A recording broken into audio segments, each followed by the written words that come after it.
Pokoknya kalau lihat di bulog mengeri. Melihat orang bulog. Who sort and sell trash in order to make a living.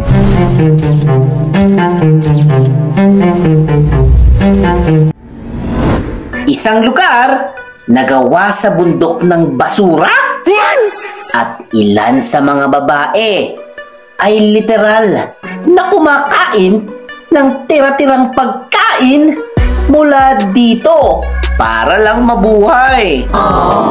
Welcome sa lugar ng daan-daang garbage trucks at tone-toneladang basura ang dinadala every day. Ito ang pinakamalaking tambakan ng basura sa buong Asya. Dinaig pa nga ang Smoky Mountain ng Pilipinas. Wow! Paano nga ba mabuhay dito? Tara, T-Fam, tuklasin natin ang kwento ng Bantar Gebang, Indonesia. Mr. D. Matatagpuan ang Bantar Gebang sa Bekasi, West Java, Indonesia. Isa ito sa pinakamalaking landfill o tambakan ng basura sa buong Asya. Ito ay may lawak na higit 110 hectares. Araw-araw, tinatambakan ito ng halos 8,000 tons ng basura galing sa 600 garbage trucks mula sa Jakarta.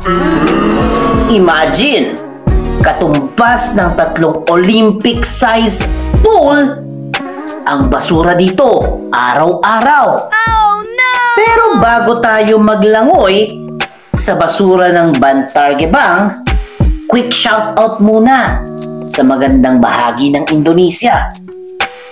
Isa ito sa pinakamasayang bansa sa buong mundo. Tahanan ito ng higit sa 17,000 islands. Perfect kung gusto mo mag-beach hopping, lalo na sa Bali. At syempre, isa ito sa pinaka-diverse na bansa sa buong mundo. May higit 700 na languages. Maging Tagalog ay ginagamit sa ibang bayan dito. Pero balik tayo sa realidad. Mahigit 3,000 katao ang nakatira sa paligid ng Bantar Gebang landfill. Ang tawag sa kanila ay scavengers o sa lokal ay pemulung. Marami sa kanila, kabilang ang mga babae at bata, ay namumuhay sa pamamagitan ng pamumulot ng basura, recycled materials tulad ng plastic, bote at papel. Marami sa kanila ay kumikita lamang ng katumbas ng 75 pesos hanggang 150 pesos a day. At eto ang malala. Dahil sa sobrang kahirapan, may mga babaeng kumakain ng pagpag. Pero mas masahol pa kaysa sa Pilipinas. What? Hindi ito tulad ng pagpag sa atin na niluluto pa. Sa Bantar Gebang, minsan kinukuha nila ang tira-tirang pagkain mula sa basurahan at kinakain na lang ito kahit malamig o bulok o kontaminado. Oh yeah! May ilan ding gumagawa ng trash soup. Pinaghalong leftover na pagkain, tinubigan at niluto gamit ang uling. Sa kabila ng panganib sa kalusugan, ito ang kanilang paraan para lang mabuhay. Isa pang hamon dito ay ang malinis na tubig. Dahil sa polusyon ng tambakan, bihira silang makaligo ng malinis na tubig. Ang karaniwan nilang ginagamit ay tubig mula sa kanal o poso na hindi ligtas sa balat. Kapag tag-init, halos hindi sila makaligo dahil natutuyo ang pinagkukunan nila ng tubig. At kapag tag-ulan naman, baha at putik ang kanilang kasama. Ano ba yan?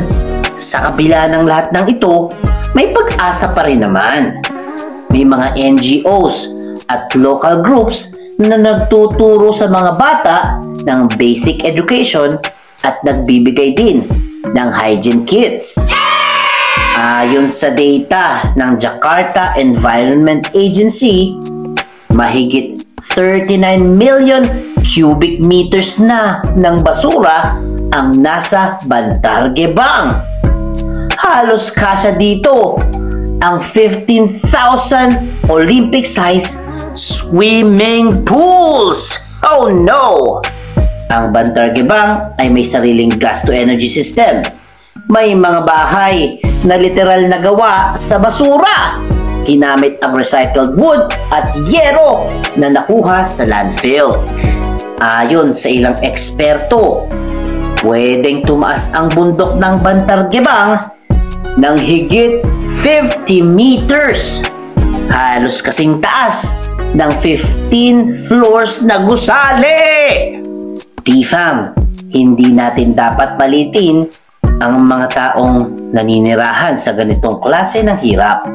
Kahit nasa tambak na sila ng basura, may dignity pa rin sila at pantay na lumalaban sa buhay.